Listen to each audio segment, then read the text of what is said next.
Good evening. Thank you for joining us tonight.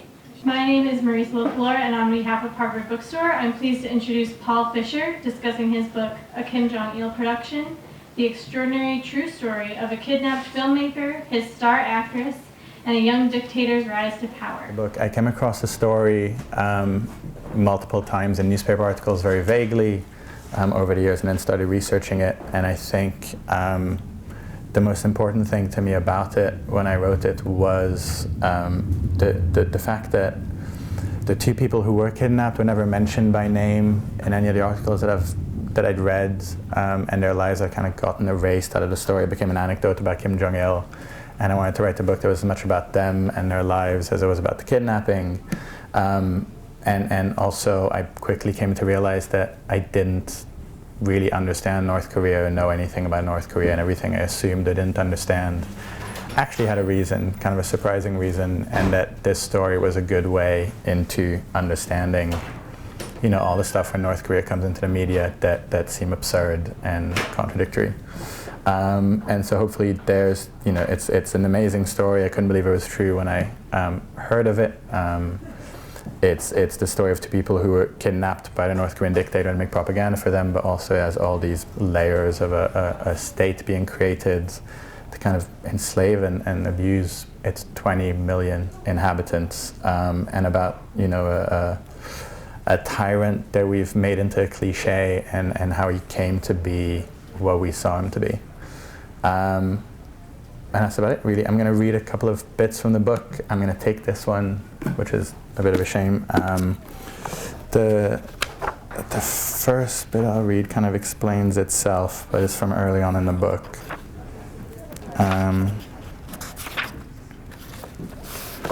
Let's see.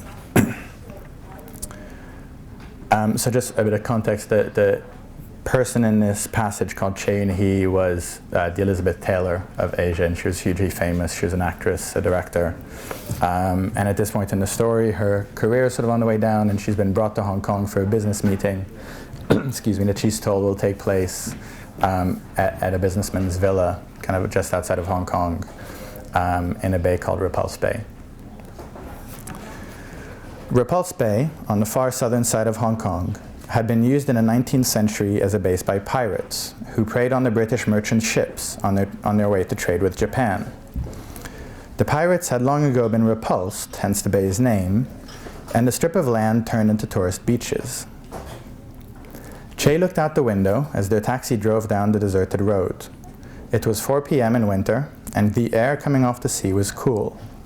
She could see houses in the near distance, villas and vacation homes, the nearby beach empty of people. She had no idea where they were. Suddenly, Mrs. Lee asked the taxi to stop beside a small strip of beach. "We're getting out," she said. "Should we ask the taxi to wait?" Che asked. "We can phone for one. It'll come right away." Mrs. Lee got out of the car, Che and the little girl following. The woman stood and looked around. Che asked what was going on, but got no answer. Mrs. Lee seemed to be waiting for someone. After a minute, Che and the young girl wandered towards the sea. It was late afternoon, and their shadows were stretching across the sand. Mrs. Lee's voice rang out, calling for them. Che turned around and saw her standing by the waves about 40 yards away, motioning Che to come over. There was a group of long-haired men by her side. A small white motor skiff bobbed in the water, with more young men, all with long hair, sitting inside it, looking in her direction. Uneasily, Che walked over. Mrs. Lee explained that the man they were meeting had sent the men to take them to a secluded villa 10 minutes away across the bay. Che hesitated. The little 12-year-old girl seemed happy enough, surely a good sign, but Che wasn't comfortable. She didn't know where she was. She had only met this woman the day before. A queasy uneasiness twisted her stomach. She had been in enough bad situations to recognize that this was another. "I have a 6 o'clock dinner engagement," she said. Don't worry," Mrs. Lee said, in the same agitated tone she'd had all day. "It only takes 10 minutes to get to the villa. You will have plenty of time to get to your engagement." Che was about to reply when the men in the motorboat nodded at one another, leapt out, and grabbed her. She tried to fight, but they overpowered her and threw her into the boat. Directed to follow, Mrs. Lee and her daughter climbed in as well. The skiff's motor rumbled to life. Choi was terrified. I'm being robbed, she thought. The boat turned and headed away from the bay toward the open sea. Choi turned to Mrs. Lee, but she looked serene. She put a cigarette between her lips and offered Choi one. Everything is all right, she said. One of the long-haired men called Choi's name. She turned to him. He was middle-aged and probably the oldest of the group. How do you know my name? She asked.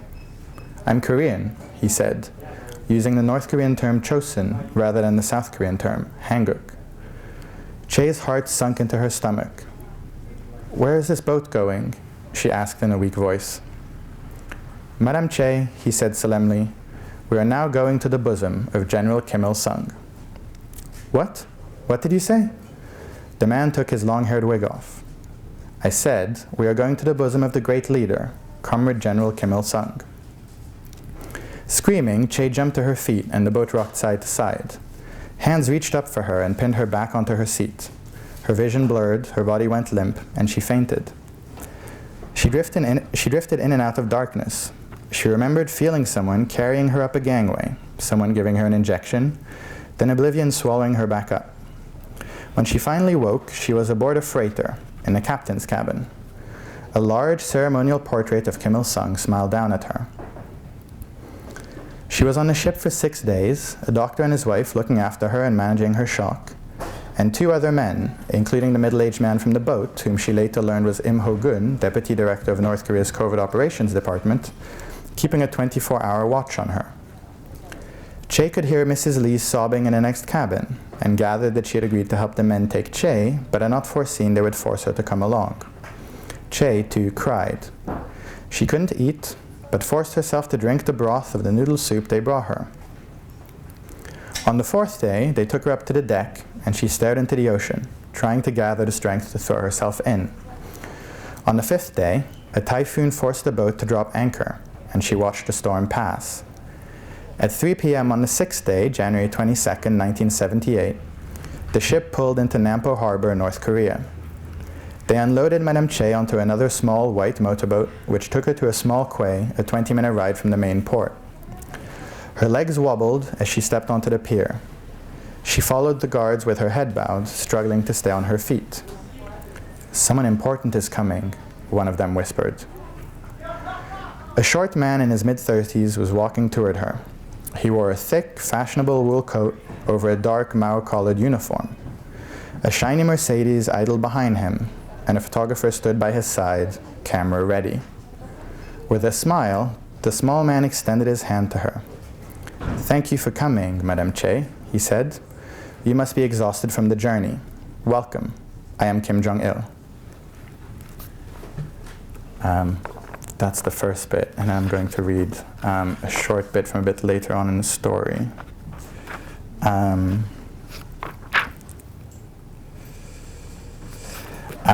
This is, so the North Koreans kidnapped a film director, and his ex-wife was an actress, and for several years kept them separate and imprisoned. And only when they were convinced that they had successfully brainwashed them did they finally reunite them to put them to the purpose that they originally had. And this little scene comes from that point in the story. Right after breakfast on February 23rd, 1983, a guard opened Shin's cell door and let him out. He was taken to have a bath, then handed the wrinkled brown suit he had been arrested in, and told to change, after which the guards walked him to the building's visiting room. 3 men waited for him, an inspector Shin had met before, an official in a Mao tunic, and as always, the trustee, Choi, in a corner. The inspector made small talk for a while, asking Shin about his health, and then the man in the Mao tunic cracked open his briefcase and took out a single sheet of paper. Please stand at attention and listen to this carefully while I read it, he asked. Holding it before him, he read out, loudly and with authority, Comrade, despite the fact you have committed a serious crime, we will forgive you. Therefore, you shall now devote yourself to the great leader and to contributing to the completion of the revolutionary task of the Juche fatherland. Signed, Kim Jong-il, February 23rd, 1983. No sooner had the briefcase snapped shut Then Shin found himself outside, faced with the ubiquitous Mercedes, this one blue and brand new. Shin got in. As the car pulled away, he kept his eyes on the prison building, the car's back window framing it like a widescreen moving picture, until it disappeared from sight. Taken to a people's security safe house, Shin was made to take the oath of loyalty and then gradually restored to health by large meals and material comfort. He was given new clothes, a medical checkup, and a haircut. On March 6th, a mere 10 days after arriving at the safe house, he was told to prepare to meet the dear leader. He was going to his first Kim Jong-Il party. Choi had already arrived at the fish house. The gala was like every other that she had attended in her 5 years in Pyongyang, only bigger, filling the whole of the large banquet hall, with twice the usual number of guests in attendance. There was trepidation in the air, too. Kim Jong-il looked especially pleased with himself. Earlier in the evening, someone had come up to Choi, taken her elbow, and said, "Today will be the happiest day of your life." Choi shrugged it off. By now, she was used to the North Korean propensity for elation and exaggeration. Shin was tense and anxious as the car drove up to the concrete building, outside of which were parked a long row of identical Mercedes-Benzes. He stepped out of the car and walked up to the entrance. 2 attendants bowed their heads and opened the door for him. As soon as he entered, the packed banquet hall broke into applause. He looked around in bewilderment. 10 days before, he had been sitting in the torture position inside a prison camp, starved of food, the screams of prisoners being tortured and executed waking him up at night. Now he was in a room that felt like, he said, a luxurious nightclub in Seoul, filled with men in uniform or in identical Western suits, with identical red flag pins bolted to their chests, drunk on the most expensive liquors in the world, gorging on the most luxurious variety of dishes. Teenage girls danced, flirted, and giggled their way from table to table. Standing at the center of it all was Kim Jong-il, the man who had imprisoned him for years, and who had now inexplicably brought him here. I had seen pictures and paintings of Kim Jong-il numerous times, Shin later wrote, but this was the first time I'd ever seen him in person. He was small and had big, bright eyes. His skin was flushed, as if he was beginning to show the effects of alcohol. He wore a tunic consisting of comfortable trousers and a loose button-up shirt, an ensemble almost resembling pajamas. He smiled in greeting. Shin began to make his way toward him. Choi missed the arrival of the evening's special guest. When the music stopped abruptly and the crowd erupted into applause, she didn't think to take notice until a woman approached her and pointed toward the door. "Look who's here," she said. Choi turned to the entrance. A very gaunt man stood there. She didn't recognize Shin at first, then she froze. It felt like her heart had stopped. "Why are you just standing there?" the woman asked, dragging her forward. Shin was approaching Kim Jong-il, his pulse racing, when he suddenly caught sight of Choi. She was wearing a traditional white hanbok dress and huge smokily tinted sunglasses. Until tonight, he hadn't seen her in over 5 years, and he had never been sure that she was actually in the country or even still alive. He stared in blank disbelief as she was pulled toward him. They both just stood there, not knowing what to say or do, agonizingly aware of the dozens of eyes glued to them. Silence and a stifling stillness had replaced the applause. "What happened to you?" Choi finally managed. Shin smiled weakly. Jong-il lingered nearby, an enormous grin on his face, looking like a kid who had just pulled off the most improbable prank. "Well, go ahead and hug each other," he said. "Why are you just standing there?" Shin and Choi hugged, awkwardly at first, and then sank into the comfort of each other's arms. Cheers and applause broke out again. Flashbulbs popped. All right, stop hugging and come over here," Jong-il ordered. Shin and Choi did as they were told, keenly aware of being on show. Shin gave a polite bow to Kim and shook the younger man's hand.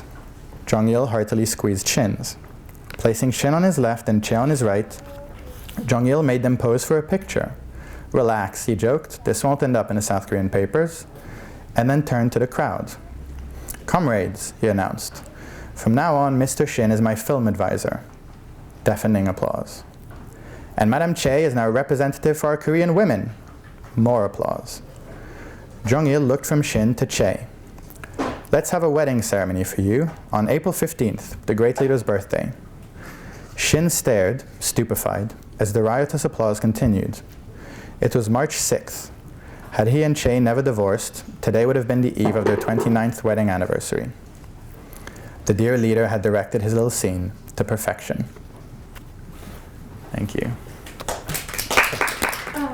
So what was the research process like to figure out all this? I mean, I know you said a lot of it was sort of under wraps. So how did you sort of find all of this? It was a lot of people in South Korea don't believe that they were actually kidnapped. So the first few things I heard when I was looking into the story were people telling me, "Are you sure they were kidnapped? I don't know they were kidnapped." And so the first few months were me actually trying to find out whether it was true or not. And it started with Shin and Choi wrote a joint memoir in South Korean that's never been translated. That was heavily ghostwritten by the Korean CIA, so it wouldn't kind of violate the national security law. So I got a translation done of that and essentially used that as a starting point and tried to verify everything in it and corroborate everything in it. And when it turned out that it seemed like everything sort of checked out, the process was really, I wanted it to not feel like an academic book, so I wanted lots of kind of detail and vivid stuff. And I also wanted it to not be, kind of an outsider's perspective or anything like that. So I got in touch with as many people as I could who might connect me to North Koreans, even if they weren't connected to the story, who might have lived in North Korea at the time, remembered going to the movies, any of that, and interviewed dozens of people about their lives and going to the cinema and how the state changed between Kim Il-sung's day, who was the first leader, and then Kim Jong-il's day and today. And, excuse me, Choi Eun-Hee, the actress, is the only one of the two still alive. So it was kind of a process to gain her trust and then meet her, interview her. I put her through a battery of questions to see if anything would change or not quite work out. I went to North Korea, I went to South Korea, I went to Hong Kong, I went to Vienna, which is where they escaped, and stayed in the hotel room they stayed in. And I found the CIA guy who debriefed them, and I found the FBI guy who was the first American agent to hear of them, and I just tried to just check everything as much as I could. And I think, one of the things that it took 2 years of full-time work, just over 2 years. And it's an interesting thing because the amount of information you can find in North Korea is relatively finite. I'm always admiring of people who dig stuff up from 1,500 years ago. And I think one of the most important bits was I found patterns maybe that people hadn't found, because some people had maybe written about Kim Jong-il, other people about Nothing to Envy, which is a book about the actual North Korean people and their experiences, and Shin and Choi had written about their experiences. And I found, by trying to corroborate the story, I found threads that kind of informed that underlayer of the story, which is how North Korea as a performance state, as a sort of illusion, the way the regime wants us to see it, was created by someone. And I researched all the way while writing it. I was still interviewing people when they told me it was copy edited, and I really had to stop now. And yeah, I essentially, I started from their account, and then everyone mentioned by name in their book, I tried to track down, get their accounts, and try and dig through the truth, really. And one of the interesting bits was Choi and Shin were also people who, like all of us, but to an extreme degree, wanted to kind of control the narrative of their life. So I had to read through the lines, speak to people who knew them, who, might not see them the way they saw themselves. And the factors obviously are sort of the same, because everyone has a reason for leaving the country and has grievances and has a past, and not everything is reliable. So there was a lot of sifting and sort of following instinct. And then, obviously paring it down from a massive book no one would read, because I was fascinated by everything.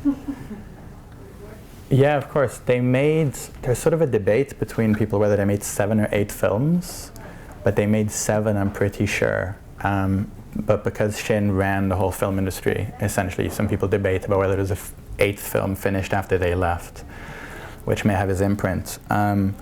And they made 7 films in 3 years, and they started with a couple of films that were very much propaganda in the usual mold and kind of stories of people who stood up to the Japanese and that sort of thing. And then they moved to making a lot more diverse things, and they made, for instance, they made a film called Love, Love, My Love, which was a musical. And they made a kung fu action film called Hong Gil-dong, which is based on a traditional folk tale. And the most famous film they made was one called Pulgasari, which is a Godzilla ripoff, basically. And you know, the Pulgasari is terrible. It's so bad. It's on YouTube, and it's like the monster changes sizes, and the dialogue's terrible, and it's too long, and he swipes at houses, and there's nothing inside the houses. There's papier-mâché when he breaks them. It's terrible. But then there's films, you know, Hong Gil-dong is a really good, enjoyable kind of kung fu wire action film, and they made a film called Salt, which was one they won awards for abroad, which was kind of a very harrowing story of a mother who's resisting the Japanese, and her kids get killed, and this is a very North Korean kind of plot, but her kids get killed and she gets taken into slavery, and then she gets raped and she gets pregnant from the rape, and she tries to kill the baby, but the baby survives. She tries to kill herself, and then everything ends well because Kim Il-sung turns up. And you know, that's a really well-made film. There's nothing more to the plot than that, and it's quite, you know, difficult to watch, but it's very sophisticated visually, and the acting's fantastic, and it's paced right, and all those things. And one of the really relevant things, one of the things that are really interesting is, on the top level, they kind of followed the propaganda, but then every film is subversive in its own ways, in ways that, you know, I don't know if it was intentional. It's really hard to tell whether it was intentional. But Love, Love, My Love was the first film in North Korea that had romance. They had the word love in the title. They had love as a concept, as something between two people, and not between the people in the party or the people in the leader. It had the first kiss. It had joy in a kind of exuberant way, as opposed to, you know, the very prudish, propagandistic kind of way, you know, or, you know, in very small ways, even when, you know, Kim Jong-il wanted everybody to speak the language the same way, and in Salt, Shin made a point of having everybody speak in their own dialects as opposed to the same communal language. Pulgasari is about a monster that the peasants create to attack the evil, profit-hungry landlords, which is all propaganda, but in the end the monster becomes too powerful and turns on the people, which is a fairly good metaphor for the Kims.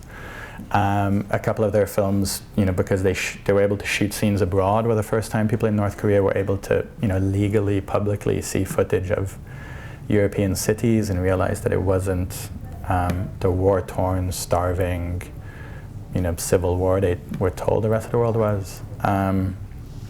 And you know, I had low expectations when I watched them. And I think I found 2 or 3 of them. I love Pulgasari. I could watch it over and over because it's so bad it's good. And then there's a couple of good ones. And then, you know, everything else is competent and dated, and still by far the best films North Korea had made at that point. Of course, thanks for asking. Are they both still alive? No, she's still alive. She's 89. And Shin died in 2004 or 6. I'm terrible with numbers. He fell ill in one of the prison camps in North Korea, and they didn't have a policy of sterilizing anything. And he was given a biopsy that bothered him for the rest of his time in North Korea. And then when he, you know, arrived in America, it turned out to have been an infection that was so bad that he needed 2 liver transplants. And he didn't survive the second one. He got a very bad infection, died in hospital. And he would have been, you know, I guess, 80, you know, so not a young man. But she's still alive, still in Seoul, lives in care now the last few months. She had a fall. But when I met her first 2 years ago now, she quizzed me for hours to make sure that I was worthy of telling her story. And I've never gone through such a hard interview.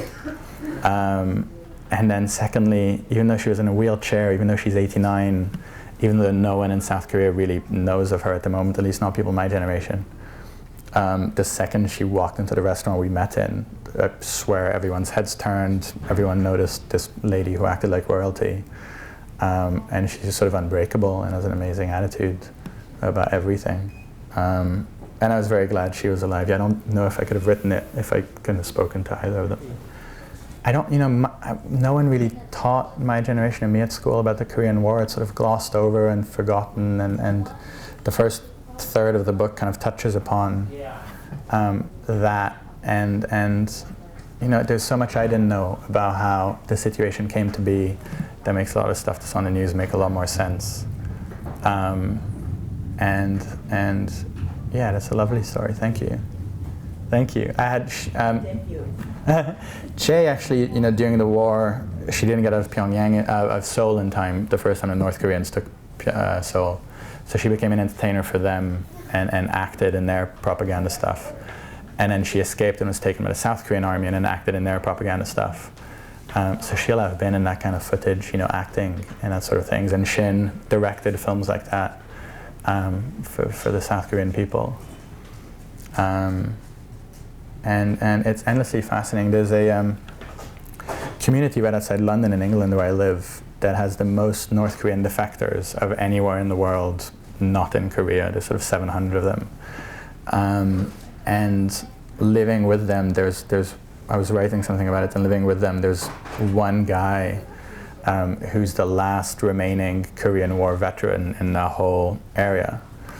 And I went to a thing the other day, and they were, I think, decorating him kind of for his whole, group of veterans.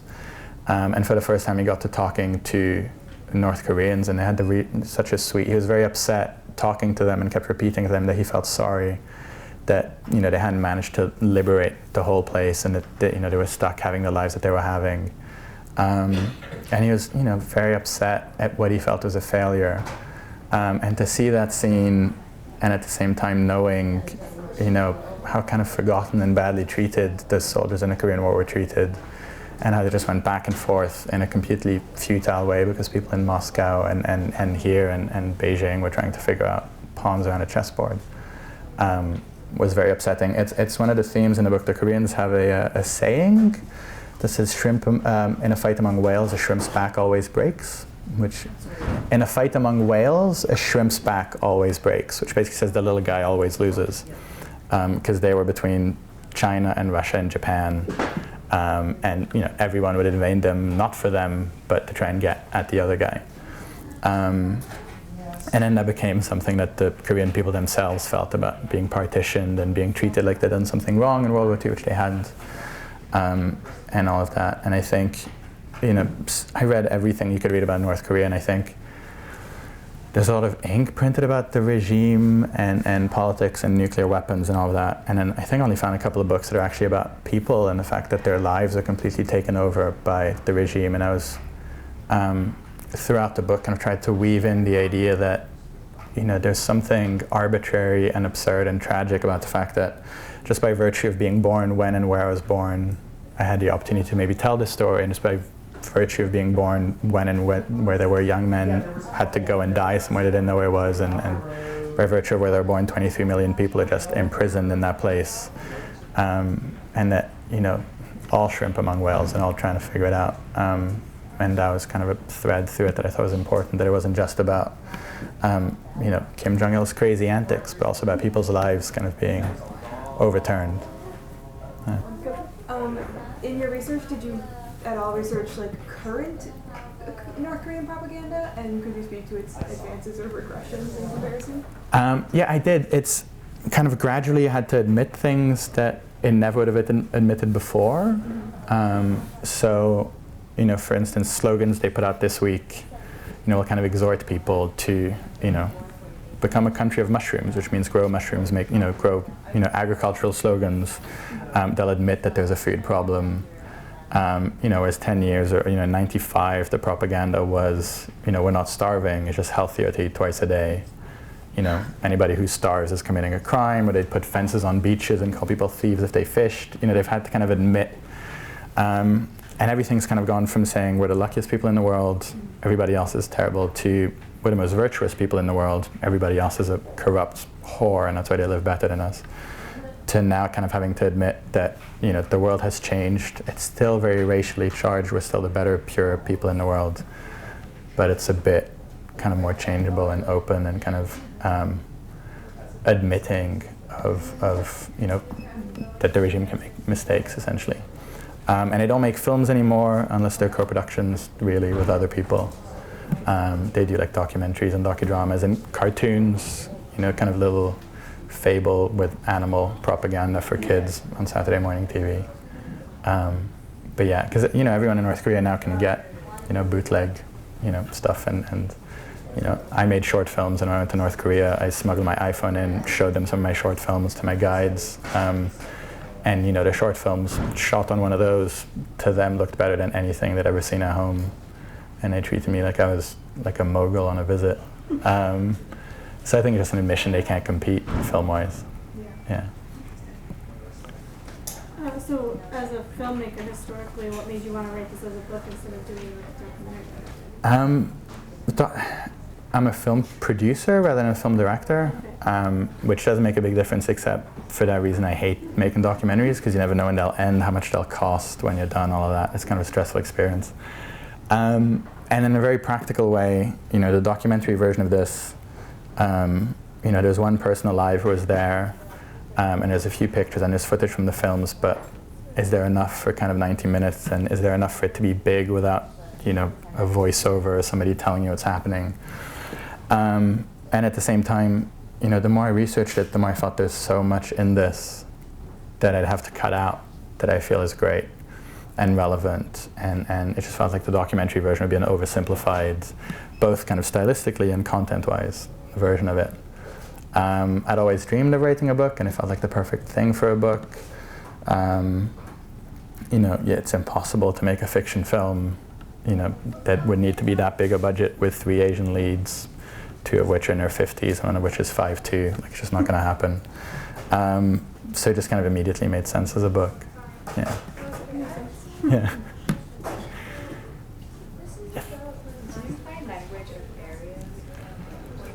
I had hugely helpful, I had 2 hugely helpful Korean interpreters and researchers, and 1 Japanese. I tried to learn the language and thought I was doing really well, and then I went to Seoul, and then I couldn't buy a Coke. No one would understand me. And like, I watched a lot of films kind of in Korean, and I listened to stuff in Korean, and I watched interviews in Korean, and I tried not to, you know, have somebody overload me with the meaning. So I was trying to just get a sense of the flow and a sense of kind of being able to pick up on things when I interviewed someone, even if I didn't know exactly what they were saying.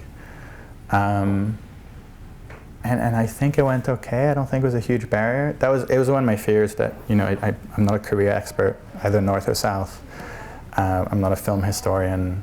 I don't speak Korean. You know, that I was really interested in this. I'd try my hardest to research it, but I was really conscious that I didn't want to write anything that was just insensitive or ignorant or a complete outsider's perspective, because I didn't speak the language and I needed in-betweens. And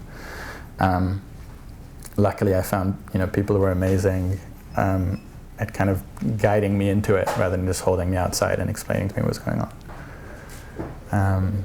Yeah, I still tell myself I'll learn the language, and I'm sure I won't, because I'll just get lazy, but I'd love to. Yeah, it's a beautiful language. I'd love to, yeah. Thank you so much for coming. Thank you.